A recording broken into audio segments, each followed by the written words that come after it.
kononnya saya memfitnah terhadap DAP dengan ayat-ayat yang dikatakan DAP resis, DAP menghasut kaum Cina, membenci Islam, membenci raja-raja Melayu dan juga macam-macam lah dikatakan itu melalui satu sedotan video daripada podcast yang saya telah bersama muafakat bicara, tak silap saya, beberapa minggu yang lepas. Minta maaf lah Bas, Lori semua ni, ni label kita lah, aktivis, bukan aktivis jalanan lah. Tapi ketika benda tu berlaku, saya masih lagi sebagai aktivis Melayu yang baru lepas letak jawatan sebagai Presiden Perkasa. Dan sekarang orang tahu, ramai yang tahu saya adalah pimpinan parti Wawasan Negara yang telah baru dilantik baru-baru ni. Ianya bukan kenyataan daripada saya sebagai pimpinan tertinggi Wawasan ni. Apa yang saya sebut adalah satu podcast yang mana saya belum lagi jadi pimpinan parti Wawasan. Cuma hari ini saya telah memberikan beberapa bukti yang sebenarnya banyak lagi kalau saya nak senaraikan apa yang telah diperkatakan oleh pemimpin-pemimpin DAP yang begitu resis, menghasut kaum mereka, terutamanya kaum Cina, supaya benci raja-raja, supaya benci Islam, supaya takut kepada Islam, takut kepada Melayu. Banyak contohnya. Saya pun heran, DAP boleh buat lepas polis terhadap saya yang dia sendiri tahu dia memang resis, dia memang suka hasut kaum mereka supaya benci raja-raja Melayu. Saya malas nak uraikan, nanti tuan-tuan media ni akan masukkan senarai yang pernah DAP bercakap dengan begitu biadab, terutamanya terhadap raja-raja Melayu dan Islam. Ini yang saya sampaikan tadi kepada pegawai penyiasat. Dia pun beri kerjasama yang bagus, tak ada tekanan langsung. Saya dengan pihak polis BJRM ni dah berbelas tahun selalu dipanggil siasat. Mereka faham perjuangan saya, mereka faham perjuangan saya sebagai seorang aktivis Melayu. Dan saya akan terus bersuara walaupun sudah menjadi pimpinan parti politik. Saya tetap orang yang sama, memperjuangkan hak kepentingan Islam, Melayu dan negara. Dan saya rasa pemimpin-pemimpin dalam Wawasan Negara sangat faham dengan perjuangan saya. Mereka tidak ada masalah, terutamanya Datuk Seri Hamzah yang begitu berminat sangat nak saya bersama mereka. Dan insyaAllah saya akan terus bersuara mempertahankan hak kepentingan Melayu, Islam dan negara. Mana-mana pihak yang berbicara begitu resis, menghasut kaum tertentu supaya benci Islam, Melayu dan raja-raja Melayu, saya akan bangkit, menyuarakan bantahan dan mengecam sekeras-kerasnya pihak-pihak ni semua, terutamanya DAP yang saya percaya semua orang tahu DAP punya matlamat perjuangan yang mahukan negara Malaysia mahukan negara menjadi negara sekular, yang mahu jadikan negara republik. Ini yang kita ikuti, termasuk juga dengan deklarasi Setapak, termasuk juga dengan apa-apa saja dalam perlembaгаannya pun jelas. Yang kita pernah satu hari mendesak RAS supaya membatalkan DAP kerana perlembagaan yang prinsip, perlembagaan yang menentang perlembagaan negara. So itu saja saya dah sampai tadi kepada pihak IO di RTB Sentul. Jadi itu saja yang ingin saya sampaikan. InsyaAllah ada lagi, kalau dipanggil saya akan bawa bukti lagi banyak. Tak adalah sampai 7 kotak, tapi saya akan bagi berapa buku surat yang A4 yang saya percaya cukup lah, dengan macam-macam kenyataan dikeluarkan oleh pemimpin tertinggi di DAP, termasuk Wak Eng, termasuk Anayo, termasuk Cabinet Presiden mereka. Sekian, terima kasih. Pak Syed, boleh ceritakan sikit tak selepas ni adakah Pak Syed akan terus bercakap dalam isu menyedarkan tentang DAP nya atau pasti akan slow down sikit? Joko. Saya akan bercakap tentang masyarakat, terutamanya isu Melayu, Islam dan negara, bukan saja membabitkan DAP.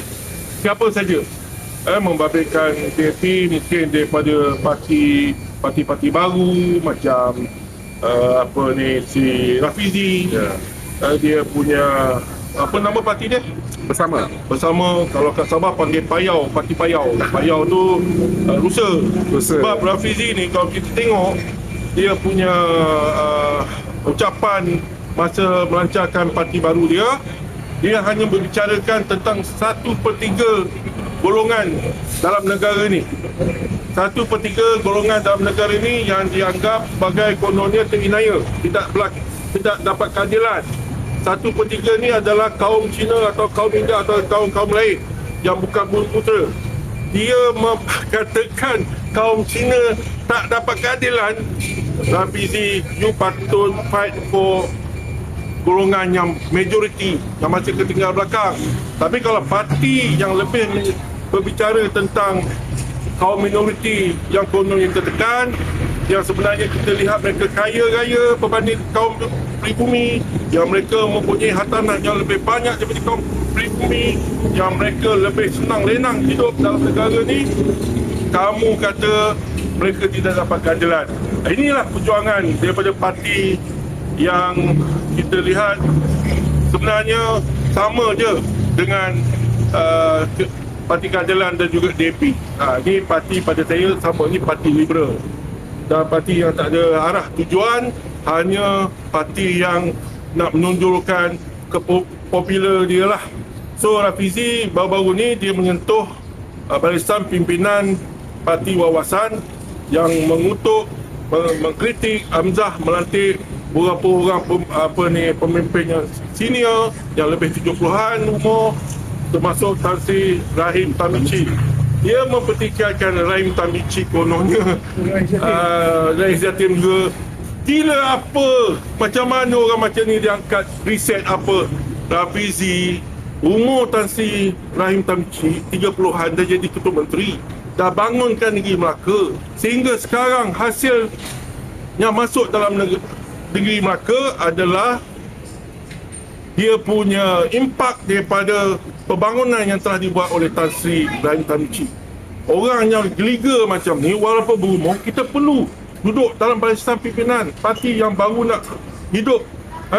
Orang macam ni, kalau tak dapat nilai, pemimpin-pemimpin veteran nak letak duduk dalam masjid, you buatlah. Tapi kita rasa bangga ada Tan Sri Rahim Tamici, ada Tan Sri Rais dalam barisan pimpinan Wawasan.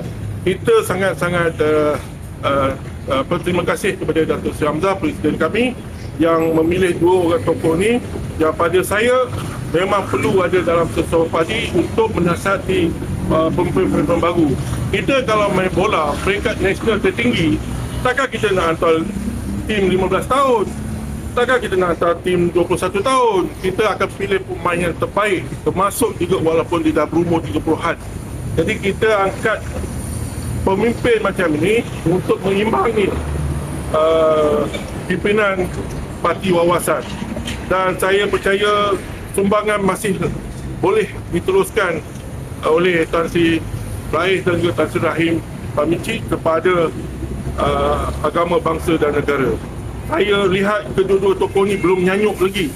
Yang nyanyuk pemimpin muda macam Rafizi yang mengaku hebat, banyak formula, satu habuk pun dia tak buat masa dia jadi Menteri Ekonomi. Yang ada isu kes berbabitkan digital apa dah tu, formula apa dah tu, rupanya dia hebat. Apa panggil tu mesin yang keluar makanan tak duit tu, Vending machine. mesin tu yang dia fight untuk ekonomi negara. Ni label pada saya, dia layak jadi takat CEO koperasi cukup. Bukan ekonomi pun. Dia bukan ekonomis. Jadi janganlah hina orang yang lama, orang yang berpengalaman, orang yang punya ilmu lebih banyak daripada kamu, Rafizi. Kamu saya tak tahulah. Semoga maju jaya lah. Kalau rasa kali pertama masuk PRN di Johor zero, jangan pergi lagi lah mana-mana PRN. Memalukan. Ya, terima kasih. Dato' Sri Hamzah ada bagi pesan tak sepada masuk wawasan ni, jangan kuat kecam bukan Melayu atau sebagainya. Ada tak pesan daripada Dato' Sri Hamzah? Datuk Sri Hamzah tak pernah ingatkan saya supaya jangan kuat lagi cakap pasal Melayu Islam. Dia hanya pesankan saya sebagai orang politik sekarang, bukan NGO, pandai imbang ni. Dan walaupun kita nak cakap pasal kepentingan Melayu dan Islam, kita kena betul-betul ada fakta, kita betul-betul jangan mengiris hati kaum lain yang tidak berfakta. Kalau ada fakta, ada betul, kita just attack mereka-mereka yang mengeluarkan kenyataan-kenyataan yang tak betul. Jadi saya sebenarnya banyak belajar memahami cara selek elok sebagai seorang pemimpin politik yang memang peringkat awal saya rasa kekok lah. Tapi insyaAllah bukan saya akan berdiam diri untuk ikut rentak politik. Saya akan bijak memilih ayat-ayat yang sesuai untuk bercakap tentang kepentingan Melayu Islam dan negara melalui politik. InsyaAllah. Ada kemungkinan dikumpulkan NGO baru untuk membawa suara Melayu? Saya memang ada rancangan nak buat NGO baru. Dulu Dato' Ibrahim dia sebagai MP, dia pernah ada NGO perkasa. Tapi saya ni bukan MP, saya pimpinan tertinggi satu buah parti, yang mana kalau saya nak ada NGO, mungkin NGO yang tak berkaitan dengan politik, yang tidak berkaitan dengan isu-isu negara yang berkaitan dengan ekonomi, bangsa dan segalanya. Mungkin NGO lain ke, silat ke, NGO bahasa ke, mungkin boleh. Cuma jika perlu diizinkan, saya ingin buat satu NGO baru sebagai penasihat, dan saya akan letak orang-orang yang saya percaya boleh menjalankan tugas seperti mana yang dikendaki sebagai sebuah NGO yang mempertahankan hak kepentingan Islam dan negara. InsyaAllah kita akan bekerjasama dengan semua NGO dalam negara ni, dan saya secara Bible dan sebagai secara lisannya, Dato' Sri Hamzah mahu saya melalui sebuah biro yang berkaitan dengan hal-hal hubungan dengan NGO Melayu. InsyaAllah saya akan mengajak ramai NGO Melayu jangan allergic dengan politik, kita kerjasama untuk mempertahankan hak kepentingan Islam dan Melayu dan negara. Hari itu RUS bagi tahu wawasan banyak surat tak sign masuk PN. Adakah wawasan masuk PN cara pintu belakang? Mungkin boleh ulas ke isu ni. Wawasan masuk PN bukan pintu belakang. Yang main pintu belakang ni orang lain. Orang main pintu belakang ni kita dah kenal pasti. Yang ada yang sampai hotel bankrupt pun ada. Jadi wawasan punya orang tak ada main pintu belakang, dia ikut depan. Dan mereka, dia sebenarnya gini, wawasan ni semua orang tahu dia take over satu parti, hanya perlu mengadakan EGM untuk menukar nama, menukar logo, menukar alamat dan barisan kepimpinan yang dipersetujui. Tak langgar pun perlembagaan parti dan tak langgar pun perlembagaan ataupun Akta Pertubuhan Malaysia, tak langgar pun. Cuma bila kita tukarkan logo, kita tukarkan nama, itu perlu untuk disemak oleh pihak RUS sama ada bertindih dengan nama parti lain ke, atau logo agak ekstrim ke, macam-macam lah. Tapi soalnya ahli-ahli atau perwakilan parti dah terima, dah bersetuju dan meluluskan. Cuma kita nak tunggu sikit masa lagi. InsyaAllah tak lama. Kalau dulu saya ingat bersatu ketika Dato' Sri Najib masih lagi Perdana Menteri, kita tubuhkan bersatu, sebulan je lulus bersatu, sebulan je. Kenapa tidak pihak kajian yang ada sekarang memudahkan parti wawasan ni untuk menggunakan nama parti baru, nama baru untuk parti ini dan juga logo, dan bagilah kami kemudahan untuk menyertai pilihan raya dengan selesa dan berdepanlah dengan parti kami secara gentleman. Jangan salah guna kuasa untuk menahan apa-apa yang kita mohon. So far, alhamdulillah, saya percaya tak ada masalah. sikit masa lagi kita akan menggunakan dengan rasmi logo untuk letterhead, signboard, untuk baju. Kita boleh pakai logo ni tanpa melibatkan dengan perkara rasmi. Untuk perkara-perkara yang tak rasmi kita boleh gunakan. Cuma kalau kita bertanding nanti, insyaAllah kawasan dah diterima masuk PN dan kita pun guna Perikatan Nasional punya logo. InsyaAllah kalau tiada apa-apa halangan, tiada apa-apa masalah, PRN 9 tak lama lagi kemungkinan kita akan gunakan Perikatan Nasional punya logo sebab kita anggota Perikatan Nasional sekarang. Tapi itu terpulang pada pihak pucuk pimpinan. Kalau ada apa-apa permasalahan, mereka akan fikir benda yang lain. Ya, terima kasih. Kabarnya dapat satu kerusi untuk bertanding di PRN Negeri Sembilan. Bagaimana jika rundingan dalam Perikatan Nasional Tuan Syed gagal bertanding dalam PRN Negeri Sembilan, adakah akan merajuk nanti jika tak dapat kerusi bertanding PRN Negeri Sembilan? Ini soal bertanding, soal calon, siapa yang bertanding, siapa yang akan ditempatkan, siapa yang tak dapat. Ini semua pucuk pimpinan punya kuasa. Kita akur apa saja yang diputuskan oleh pucuk pimpinan. Dia tahu siapa yang layak, dia tahu siapa yang sesuai untuk dicalonkan mewakili parti yang ada.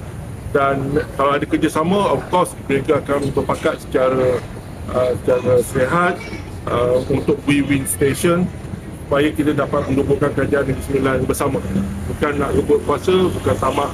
Jangan jadi parti-parti yang pemimpin yang gila kuasa sampai sanggup bakar hubungan bersama anggota dalam perikatan. Sekian, terima kasih. Sikit tentang calon BN yang kata bersetuju untuk isu babi. Kalau 30-40 tahun orang tak mati-mati isu babi ni, bagaimana? Abang Syed bersetuju dengan kenyataan calon bersama di Johor ni tentang isu babi yang dibawakan calon bersama ni? Tak, kita kalau layan bersama punya kenyataan memang kita gila lah. Jangan sampai kita gila babi. Kenyataan dia orang ni menunjukkan nak mendapat sokongan bukan Islam, bukan Melayu. Itu je, dia sanggup memperjuangkan babi. Sepatut dia memperjuangkan lembu, kambing biar diternak begitu besar dalam negara ni. Nak ekspor yang bagus. Sebagai negara Islam, kita ekspor lembu, kita ekspor kambing kan lebih cantik daripada kita negara Islam ni mengekspor babi. Inilah parti yang berkawan rapat dengan babi. Sekian, terima kasih. Last Abang Syed, tentang apa ni Abang Syed, tentang untuk amaran kepada DAP. Ada tak amaran kepada DAP supaya jangan derhaka pada Tita Sultan dan bagian puak-puak ni? Untuk ni, last Abang Syed, silakan. Saya tak mau amaran lah. Sebab kita ada undang-undang, polis boleh tengok kenyataan dia. Dan polis tak perlulah tunggu NGO-NGO nak berhimpun, nak buat report polis. Polis sendiri boleh buat report polis untuk tahan pemimpin DAP ni yang memang kerap buat kenyataan. Dia test orang Melayu ni boleh bersatu tak kalau isu-isu raja dihina, dia apa semua ni. Dan kita nak tengok juga raja-raja Melayu, biar kaum-kaum lain mempotak-katikkan isu-isu raja-raja Melayu ni. Saya mintalah sekali yang di-Pertuan Agong dan raja-raja Melayu bangkit, beri tindakan ataupun respon yang betul-betul jelas.